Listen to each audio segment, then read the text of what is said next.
Eu tenho falado muito sobre fé ultimamente, porque eu acho que tudo na nossa vida está pautado naquilo que nós cremos.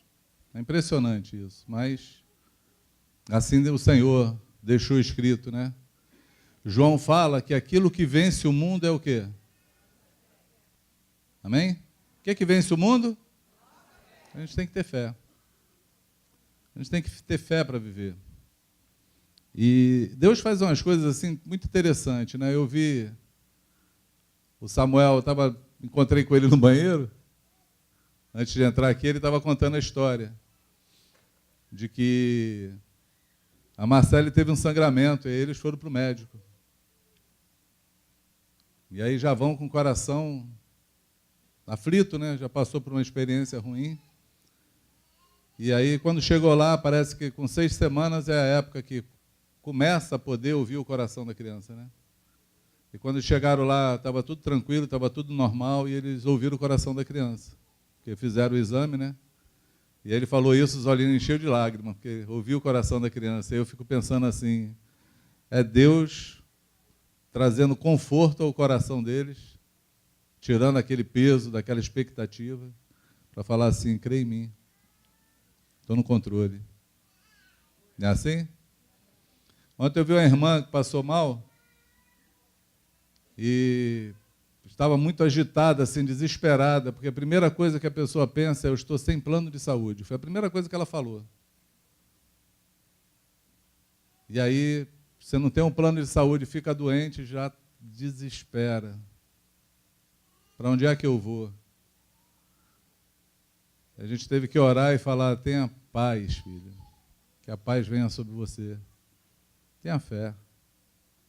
Porque nós precisamos é do Senhor, não é do plano de saúde. Nós precisamos de Jesus.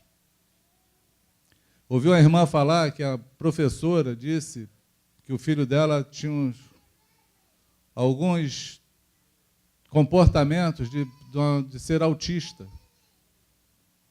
E ela já se arrebentou toda, já estava falando, chorando, acreditando naquilo que a professora falou.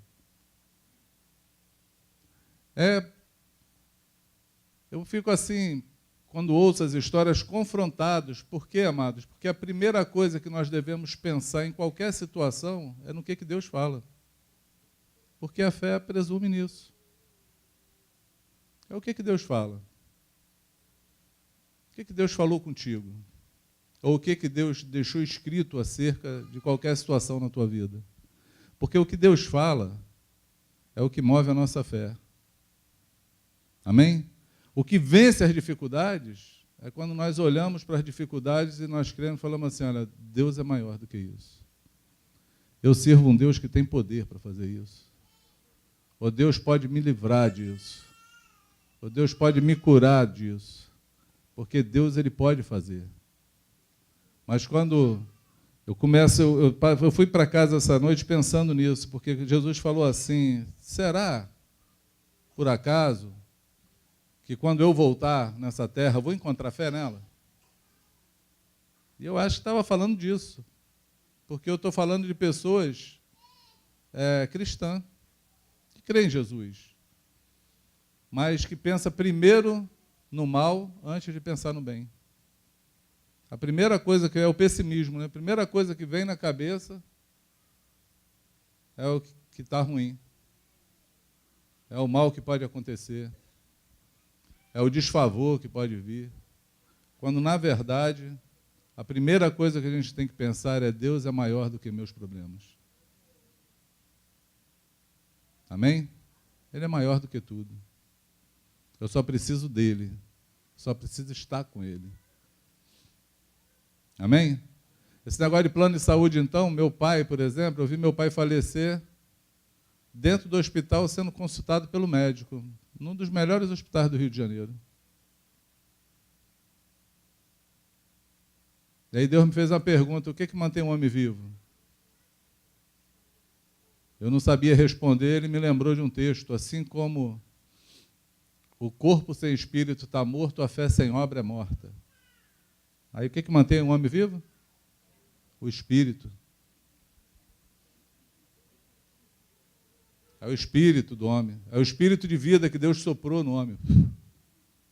Quando Deus tira o espírito, morre. Se Deus não tirar, fica vivo. Pode cortar no meio, tirar a cabeça. Se Deus não chamar, vai ficar lá, dando trabalho. 30 anos dando trabalho para você, mas está lá vivo. É porque Deus quer tratar com os vivos ainda. Fala, não aguenta aí que eu tenho que tratar com alguma... Tem uma turminha à tua volta aí que precisa aprender alguma coisa. Então, não confia no plano de saúde, no teu dinheiro, no teu emprego, na tua saúde. Não bota a tua confiança em coisas que não estão no Senhor. Confia no Senhor. Amém? Eu estou com uma experiência essa semana que eu creio que a gente precisa compartilhar ela. Por que eu creio? Porque quando Deus começa a falar de alguma forma, em alguma situação, é possível que tenha um monte de gente precisando ouvir ou embaraçada na mesma questão. E aí eu não consigo pensar em outra coisa a não ser daquilo que a gente está vivendo. Eu comecei a pensar sobre o nosso coração. Tem a ver com isso que eu estou falando. Tem um texto,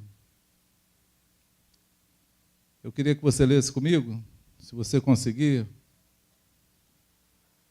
Tem um texto que está em Eclesiastes 10. Eclesiastes 10, 2. Ele fala assim: o coração do sábio se inclina para o lado direito, mas o do estulto para o lado da esquerda, né? Ou para a esquerda. O coração do sábio se inclina para onde?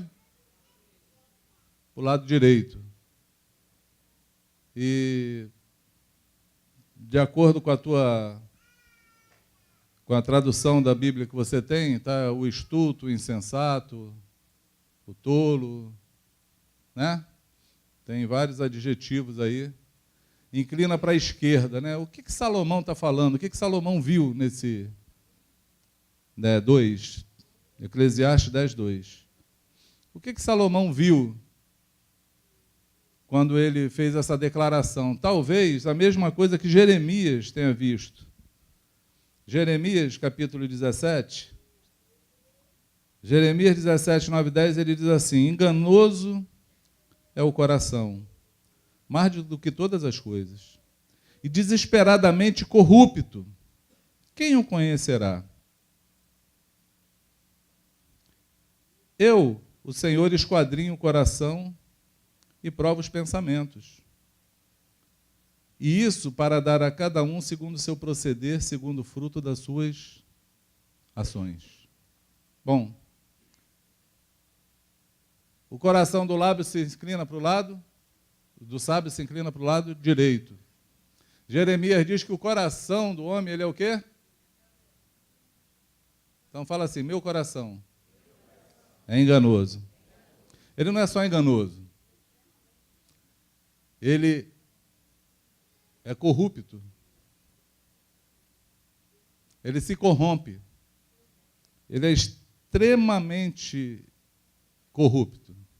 O coração do homem, ele também se corrompe. A gente fala em tanta corrupção no nosso país, né? Mas imagina você pensar que o teu coração se corrompe. Mas não é essa corrupção que a gente está falando. De dinheiro, de te pagarem para alguma coisa. O coração, ele se corrompe nas nossas vontades, nos nossos desejos, nos nossos pensamentos. Ele se corrompe nos nossos sentimentos, porque coração é aquilo que, quando nós escrevemos, quando a Bíblia fala, ele está falando da tua alma, né? Salomão fala também, Salomão fala em Eclesiastes, eu acho que é isso, Eclesiastes 12, não é isso? Que ele fala assim: vai, jovem, curte a tua vida, faz o que dá na tua cabeça, faz o que agrada ao teu coração. Porém, saiba de uma coisa: Deus te trará juízo sobre todas elas. É Eclesiastes 11, né? 11, 9. Então, ele também está no mesmo assunto que Jeremias, está no mesmo assunto que ele falou em Eclesiastes 10, ele também está falando. Jovem, faz o quê? Curte a tua vida, faz o que dá na tua cabeça. Se alegra com a mulher da tua mocidade, vai lá, mete a cara. É mais ou menos assim. Mas ele fala assim, ele traz um juízo, ele fala assim, mas saiba de uma coisa. Atenta para uma coisa, Deus te trará juízo sobre tudo. Sobre todas elas. Essa semana, eu passei um episódio interessante nessa história de coração. Eu fui visitar uma irmã que ela estava desprezando os irmãos. E eu acredito que, contando para qualquer um daria justificativa para isso. Eu vim conversando com Solange e falei assim, vou visitar aquela irmã. Aí Solange, eu falei, por quê? Porque eu acho que ela está correndo risco. Eu estou cuidadoso com a vida dela. Solange, por quê? Falei, porque ela está desprezando os irmãos. Ela fechou o coração dela para alguns irmãos. E a Solange falou assim, mas também os irmãos pisaram na bola com ela, né? E pisaram mesmo. Aliás, não pisaram na bola não, furaram a bola. É aquela pisada que a bola fura. Aí eu falei, pois é, filha, mas na situação dela, ela tinha dois caminhos. Um caminho era desistir do caminho, e o outro caminho era fazer o que Deus falou, perdoar. Esse era o caminho dela. A opção de ficar em cima do muro, ela não tinha. Ninguém tem. Nós temos que fazer as nossas escolhas na nossa vida. Nós decidimos fazer as escolhas do nosso coração ou decidimos fazer as escolhas do Senhor. Né? É até propício falar aqui, porque a Elisa ouviu várias vezes o Senhor falando com ela, alguém falando para ela assim, Deus vai te abençoar pela tua fidelidade. São escolhas. Se depois você quiser conversar com ela e saber as escolhas dela, aí você pode chorar junto com ela. Que nenhuma escolha é fácil. Porque quando escolhemos entre o nosso coração e entre o que Deus fala, é fácil? Sim ou não? Não é fácil. Não é isso? Abraão é conhecido como pai da fé e amigo de Deus, por conta de uma escolha. Ele queria muito ter um filho, muito. Ele não tinha descendência e Deus tinha prometido dar o filho. E um dia Deus deu o filho da promessa. E quando ele recebe o filho da promessa, já está grandinho, andando com ele, passeando, cantando história, dando testemunho para todo lado, Deus fala assim, agora me entrega teu filho. Sacrifica ele.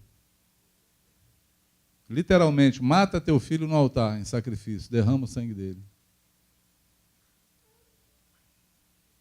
Dura coisa eu vi isso. Sim ou não? Mas Abraão foi lá. Carregou o filho, botou a lenha, na hora que ele já ia meter o cutelo para matar o filho, o anjo segurou na mão dele e falou, basta, tá bom. Eu só vou entender o que Abraão pensava quando eu leio o livro de Hebreus. Que o escritor de Hebreus fala assim, Abraão, crendo que Deus podia ressuscitar o filho dele mesmo depois de morto, obedeceu. Olha qual era a fé de Abraão. Por que ele obedeceu? Por que ele foi lá? Porque ele cria de fato no Deus que ele servia. Ele devia fazer a conta na cabeça dele assim, bom, Deus me deu, pediu, vou matar, mas ele é Deus, ele pode ressuscitar. Eu só vou obedecer, só vou fazer o que eu tenho que fazer. Impressionante. O escritor de Hebreus desvenda o mistério. E aí, quando eu falei isso, e falei para Solange dos riscos que essa irmã corria. os riscos. Deixa eu te falar os riscos que ela corria. Abre tua Bíblia, 1 João 4,20. Se alguém disser, amo a Deus, e aí depende da tua tradução, pode estar escrito odiar, desprezar, aborrecer o seu irmão, é mentiroso, pois aquele que não ama o seu irmão, a quem vê, não pode amar a Deus a quem não vê. Ora, temos da parte dele este mandamento, que aquele que ama a Deus ame também o seu irmão. Amém? Tem uma outra tradução que diz também que aquele que não ama, ele é mentiroso e faz Deus também mentiroso. E aí pensa num risco. Tu já parou para pensar nisso? Quantos aqui amam a Deus? Ama a Deus. Quem ama a Deus? Ama o Senhor? Quantos tem um irmão assim que você não ama tanto? Não precisa levantar a mão, não.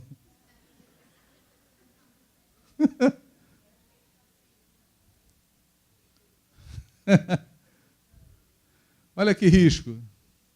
Os mentirosos herdarão o reino.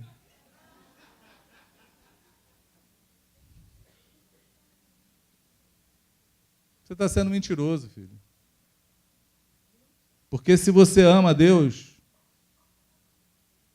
você também tem que amar o irmão. Está relacionado, é impossível você amar a Deus e não amar o irmão. Desprezar o irmão. Aborrecer o irmão.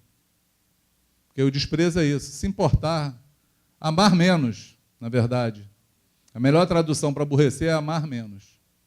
Ou seja, se você ama menos do que isso, meio desprezado, você já é mentiroso. Corre risco ou não corre? Está correndo risco? Quem está correndo risco aí? Mateus 22. Aliás, Mateus 5, 22. Outro risco. Na verdade, pode começar do 21. Isso é Jesus falando. Ele diz assim, ouviste o que foi dito aos antigos? Não matarás. E quem matar estará sujeito a julgamento. Eu, porém, vos digo. Quem está falando? Jesus. Que todo aquele que se irá contra o seu irmão estará sujeito a julgamento. E quem proferir um insulto a seu irmão estará sujeito a julgamento do tribunal. E quem lhe chamar tolo estará sujeito ao inferno de fogo. Tem tradução que no lugar de tolo está escrito raca? Quem tem essa tradução aí? Raca era uma expressão usada pelo judeu para falar assim, o Walter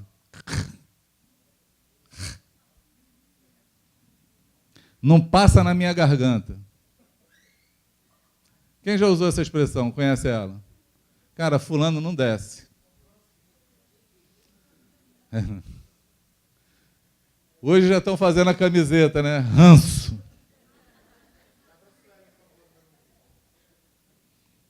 É ranço. 1 Coríntios 10, Paulo diz assim, o cálice que vocês bebem não é o cálice do sangue de Cristo, o cálice da aliança? Sim ou não? O pão que vocês comem não é o corpo de Cristo?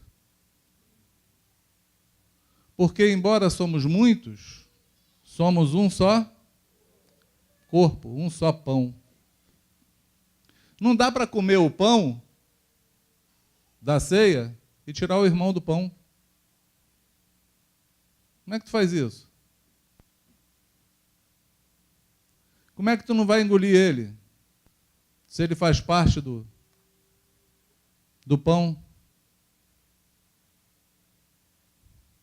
Aí talvez é por conta disso que Paulo fala assim, muitos que comem do pão e bebem do vinho sem discernimento, come e bebe para a sua própria condenação. É por isso que há muitos entre vocês doentes, não é assim? E não poucos os que já morreram. E outros que são fracos, estão enfraquecidos. Porque desprezou o irmão. O irmão não desce na tua garganta, mas você está condenado, já está em julgamento, já está sujeito ao fogo do inferno. É grave isso. É ou não é grave? Para pensar. Mas o nosso coração consegue alcançar isso? Não, por quê? Porque ele se corrompe. E às vezes a gente até dá razão para alguém.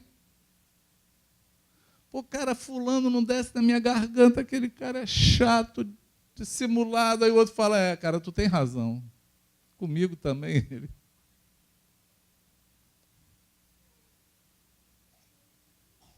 A corrupção entra aí do coração. Aí começamos a fazer asepsia, né? Acepção de pessoas. A asepsia também serve. Não é isso? Mateus 18, Jesus conta uma parábola. Você não precisa nem abrir que você vai lembrar dela. Diz que tinha um servo que devia muito dinheiro a um rei. Era impagável a dívida dele. Sabe quem é esse servo? Hein? Todos nós. Nós tínhamos uma dívida impagável. Nós não podíamos pagar pelos nossos pecados. Compreende isso? Tu já nasceu devedor. Já nasceu devedor. Nós estávamos mortos, condenados ao inferno, não podíamos pagar as nossas dívidas, não tinha ninguém que fizesse o bem. Mas Jesus morreu na cruz, recebeu toda a justiça que tinha que ser feita em nós. Por isso nós dizemos que Jesus é a nossa justiça. Nós somos justificados em Jesus. Por quê? Porque Deus satisfez a justiça nele em Jesus, para que nós pudéssemos ser salvos. Todo aquele que nele crê, será salvo. Não vai perecer, mas vai ter a vida eterna, pela fé nele. Então nós somos essa pessoa, que o rei, o dia que chamou para acertar nossas contas, pagar a dívida, a gente falou assim, cara, não tenho dinheiro para pagar, não sei como fazer. E ele falou, o filho levantou e falou assim, eu já paguei a dívida dele, perdoa ele. Aí ele foi embora lá, sem dever nada a ninguém, tranquilão. Mas aí ele encontra o irmão dele, um conservo dele, alguém que está no caminho com ele, servindo ao mesmo rei que ele, que deve a ele também alguma coisa, bem pequena, bem irrisória, ao tamanho daquilo que ele foi perdoado. Mas ele olha e consegue sufocar aquele, falando assim, tu vai ter que me pagar essa dívida. Tu não passa na minha garganta. Não quero papo contigo. Eu até te perdoo, mas não quero ver tua cara. Nem cabe fazer isso com Deus, né? Já pensou se Deus faz? Deus não pode falar isso para a gente. Ó, Deus não pode falar assim, eu te perdoo, Elisa, mas não quero ver tua cara. Porque não tem onde os olhos dele não vejam alguma coisa. Pode estar no mais inferno, nas trevas, embaixo da penha, no alto, embaixo. Tudo ele vê, nem dá para ser. Isso é coisa de homem mesmo, da carne, não é de Deus. Porque quem perdoa tem que conviver, essa é a verdade. Porque Deus nos perdoou e habita em nós. Ele perdoou e convive conosco. Ele perdoou e está sempre com a gente, fazendo bem. Você pode dizer amém, não? Mas Jesus termina, essa história termina assim, aquele servo que não perdoou, Jesus fala assim, você é um servo malvado, mau, negligente.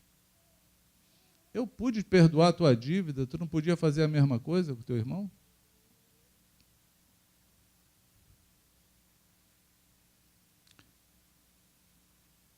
Chama os oficiais de justiça, Ou chama os verdugos, de acordo com a tradução tua. Ou chama os atormentadores.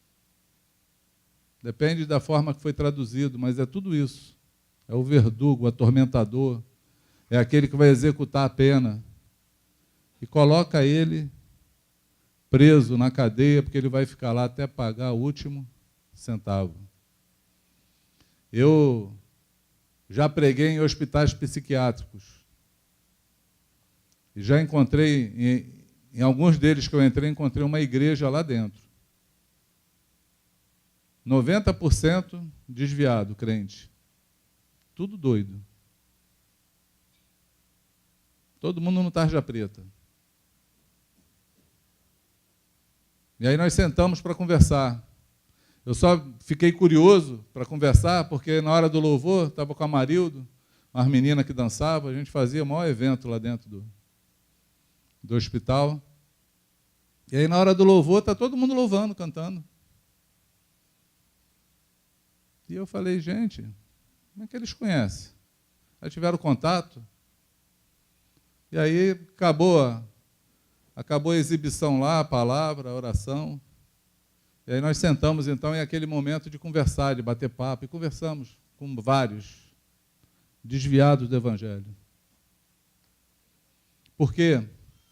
O motivo? Perdão. Assim, ó. A palavra se cumpre, amado. Tarja preta. Estava agora em Amparo, encontrei um cara mendigo na rua, foi até engraçado isso.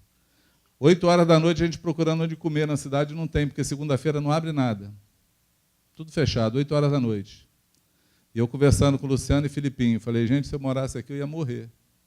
8 horas da noite acabou a vida da cidade. Mas vamos procurar. E aí alguém falou para a gente que tinha um lugar, que era o único lugar que abria a noite toda, que vendia comida. Porque o cara já sabia que ninguém abre, aí ele abre para... Pode ser que um estrangeiro doido apareça, queira ir lá. A gente estava indo no caminho, aí foi abordado por um mendigo. Só que eu tomei um susto, um cara grandão, né? Cara grandão, escurão, Zé, fortão assim, de calça branca, vinha eu, Felipe e Luciano assim, ninguém na rua, a gente conversando na nice, assim, na boa, não, e aí, batendo papo. Naquele frio, de repente, eu ouço aquela voz assim, eu não queria aborrecer vocês, não, aí eu olhei para trás e falei, já aborreceu. Foi mais forte que eu. Foi... Saiu de primeira assim, falei, já aborreceu. Aí o cara, não, então... Foi embora. Acho que ele temeu assim, olhou o Luciano forte, eu não, né? Olhou o Luciano. Felipe também, fortinho, né? Puxou aí a sardinha. Aí nós achamos o restaurante, estamos lá comendo, jantando, e eu pensando no cara, falei, cara, de onde eu tirei isso? De onde eu tirei esse negócio que já me aborreceu? Está tudo errado.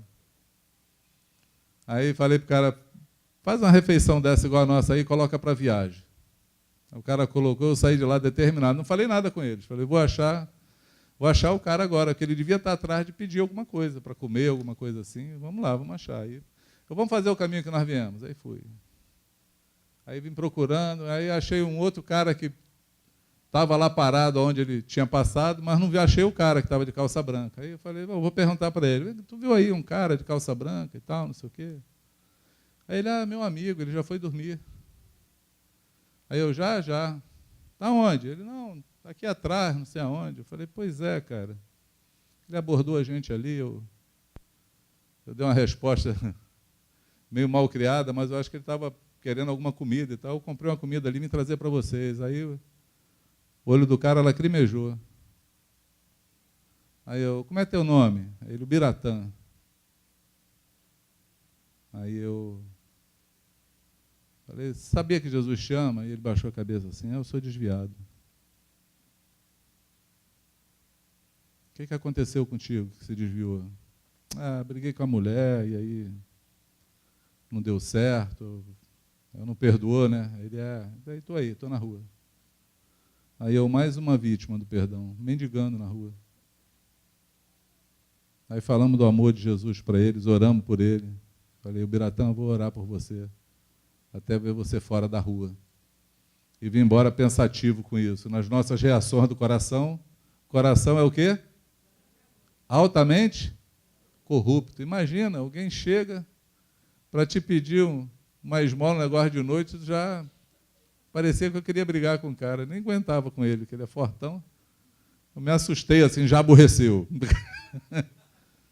Aí, graças a Deus eu consegui lá me retratar com o amigo, mas encontrei mais uma vítima das intrigas, da falta de perdão, do julgamento, porque esse é o risco, amado.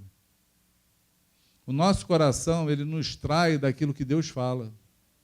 Nós não temos que olhar para o que Deus fala, porque nós não temos que dar razão para ninguém. Eu estava pensando, e usei isso, falando com os irmãos no grupo, até assim como uma coisa que choca a gente, né?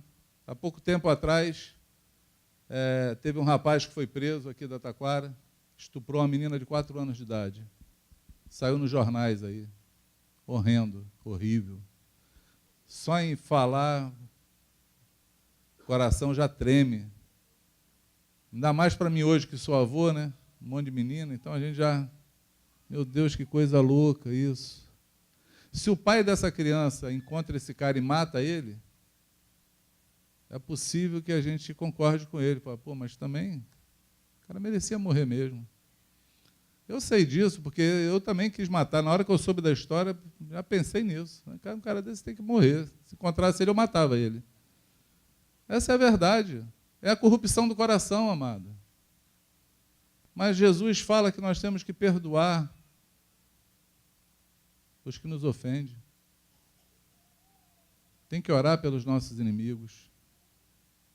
Tem que dar a segunda face. Tem que andar mais uma milha. E aí? A quem nós damos vazão nessa hora? Ao nosso coração ou ao que Deus fala? Consegue compreender? Vendo um assassinato desse, a gente dá razão e fala assim, foi justo? Ou a gente pensaria como o Senhor?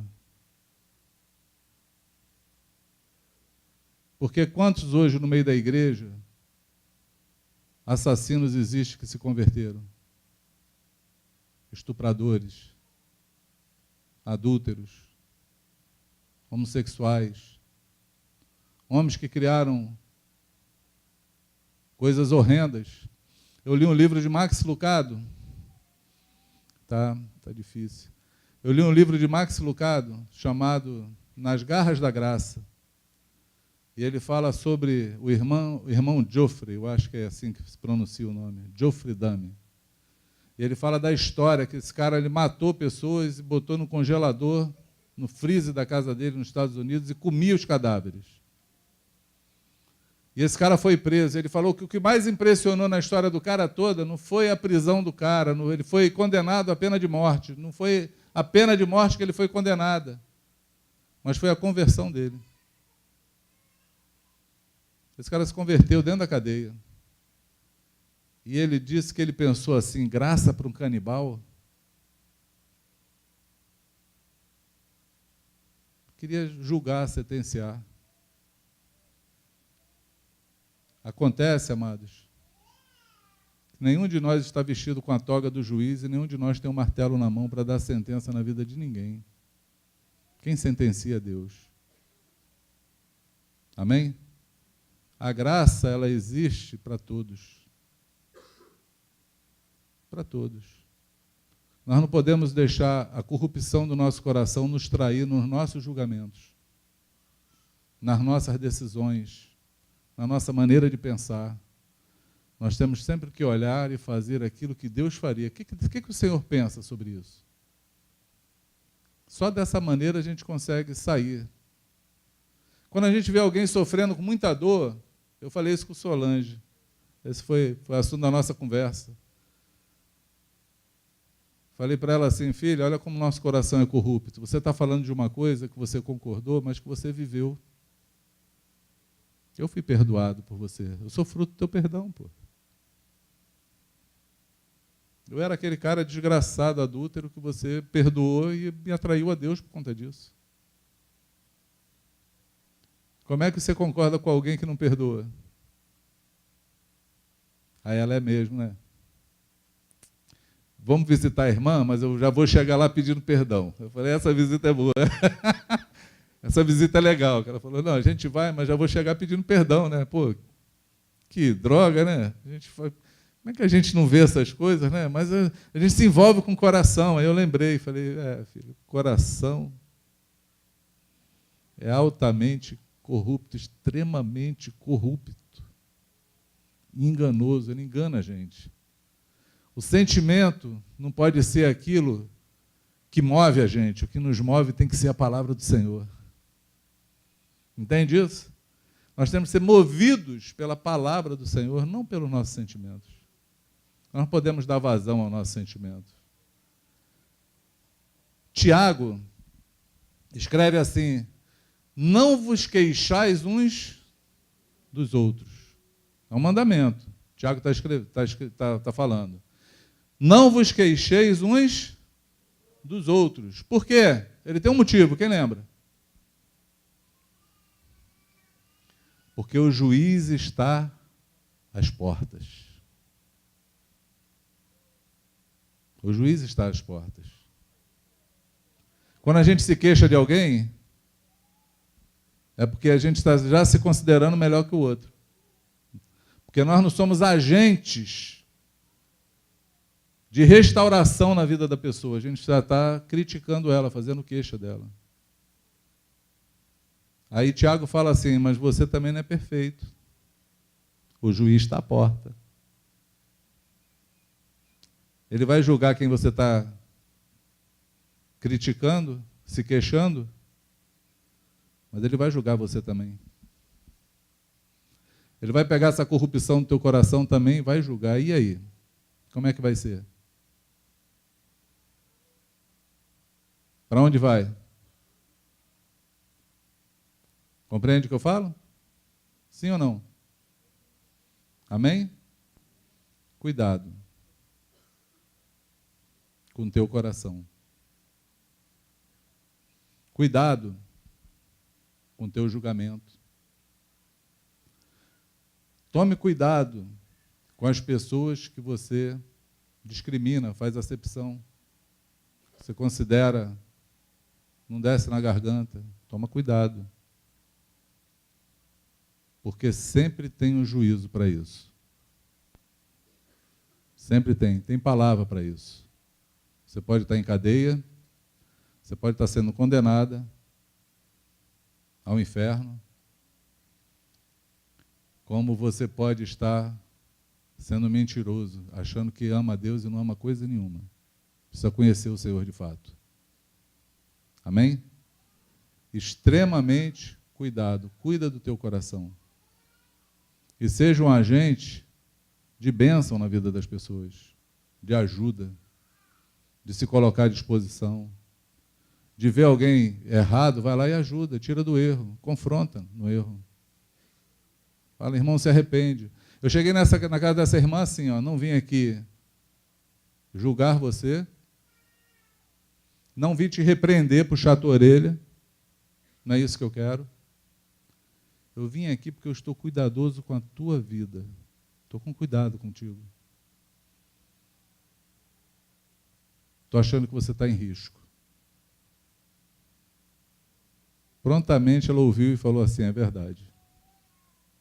Vou me arrepender. Já se arrependeu no mesmo dia. No mesmo dia. Está indo para lá, para onde estão os irmãos lá? Então é para lá que eu estou indo contigo. Vamos trocar de roupa, eu vou para lá. Na hora. Porque nós somos agentes de milagres e cuidador dos nossos irmãos. Amém? Que o Espírito Santo fale ao teu coração. Que o Espírito Santo abra os teus olhos. Que o Espírito Santo te dê oportunidades de você restaurar relacionamentos. E ser um agente de paz aonde Ele te colocou. Pode ser assim? Vamos orar? Paizinho, Nós tivemos, Senhor, uma manhã de alegria, de bênção, de dar testemunhos de como Tu és bom, tremendo, amoroso, perfeito Tu és, Senhor. Nosso coração se enche de alegria de ver os Teus feitos. E nós queremos agora, Senhor, Te pedir que o Espírito Santo, aquele que nos conduz a toda a verdade, aquele que habita em nós, nos ajude agora, Senhor, num assunto tão particular que fala de nós mesmos, nosso coração, essa natureza pecaminosa, Senhor, que foi alcançada lá no Éden, no pecado, e até hoje Tu tem trabalhado com as Tuas mãos, com o Teu Espírito, para que nós possamos nos livrar dela. Esse é um assunto, Senhor, que tem vitimado pessoas, tem trazido insucesso na vida de muitos, tem trazido, Senhor, enfermidades na vida de muita gente, tem trazido, Senhor, problemas psicológicos, pessoas que estão vivendo, Senhor, nos psiquiatras, nos psicólogos, tomando remédios, Senhor, tarja preta, por conta, Deus, de não saber resolver os problemas relacionados ao coração e problemas pessoais, que envolve pessoas, envolve mágoas, envolve palavras, gestos, atitudes, pessoas que nos fizeram mal. O passado, Senhor, parece que resolve nos aprisionar no nosso presente e resolve, Senhor, vitimar o nosso futuro. Mas eu quero Te pedir, Senhor, na manhã desse dia, que a Tua palavra ecoe nos nossos corações. Senhor, que Tu fale além da minha voz. Na verdade, eu sei que a mensagem, ela sempre supera o instrumento, Senhor. Que a Tua mensagem hoje quebre cadeias, derrube barreiras, desarme fortalezas, Senhor, quebre grilhões aqui. Traga, Senhor, a paz, a amizade, a harmonia, o amor, aonde não existe mais. Possamos olhar, Senhor, para cada um dos nossos irmãos, Senhor, e dar a eles o devido valor que Tu deu na cruz. Porque naquele dia em que Tu entregou a Tua vida naquela cruz, Senhor, Tu não fez acepção de pessoas. Foi para todo aquele que cresce. Foi por todos os homens. Tu incluiu todos, Tu não tirou nenhuma classe, Senhor. Tu não deixou ninguém de fora. A Tua graça é para todos. Possamos, Senhor, ter a revelação dessa Tua graça e possamos oferecer essa graça para os outros também, Senhor. Porque essa graça, ela não pode ser boa só para nós que recebemos. Elas têm que ter favorecimento também ao nosso próximo. Aqueles, Senhor, que às vezes Tu colocou em nossas vidas, Senhor, não para nos machucar, mas para nos ensinar a sermos compassivos, a sermos bondosos, a sermos amorosos, a amar os nossos diferentes, Senhor, a nos portar como Tu se portaria. Na verdade, Senhor, a cumprir o propósito que é espelharmos Jesus ao mundo. Nós temos essa missão que começou com Maria, Senhor. Começou com Maria. Ela teve a missão de manifestar Jesus ao mundo e nós continuamos nessa missão, Senhor. Porque Jesus tem que ser gerado em nós para que nós possamos manifestá-lo também ao mundo. Nos ensina, nos ajuda, colabora conosco, Senhor. Nos faz olhar, Senhor, para aquilo que é espiritual, para a Tua palavra, e não sermos presos nas coisas circunstanciais desse mundo que envolve o nosso coração. Nos livra disso, eu Te peço, em nome de Jesus, em nome do Senhor Jesus. Quantos concordam com isso? Amém? Seja assim, em nome do Senhor.